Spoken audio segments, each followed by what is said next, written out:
साला पढ़ने के टाइम गायब रहता है और 26 जनवरी को लड्डू खाने आ जाता है। सर जी हमको खांसी का बीमारी हो गया था इसलिए स्कूल नहीं आ रहे थे। अच्छा ठीक है, अब आ गया है तो चल अंदर। तो बच्चों, आज 26 जनवरी के उपलक्ष्य में ये है देशराज, ये हमें एक गीत सुनाएंगे। तो बेटा देशराज, क्या सुनाना चाहोगे?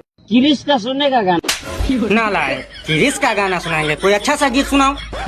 चलो भाई देखो अपने नन्हा मुन्ना राही हूँ, देश का सिपाही हूँ, बोलो मेरे साथ जय हिंद।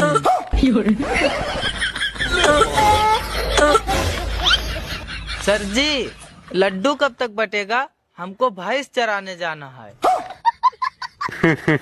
अरे बेटा मिलेगा लड्डू, पहले गीत तो सुना दो। जीता था जिसके लिए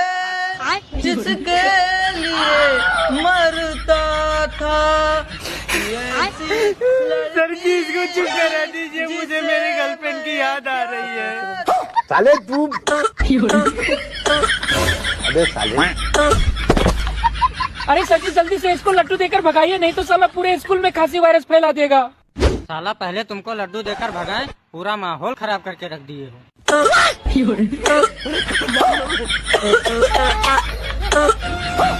सारी बात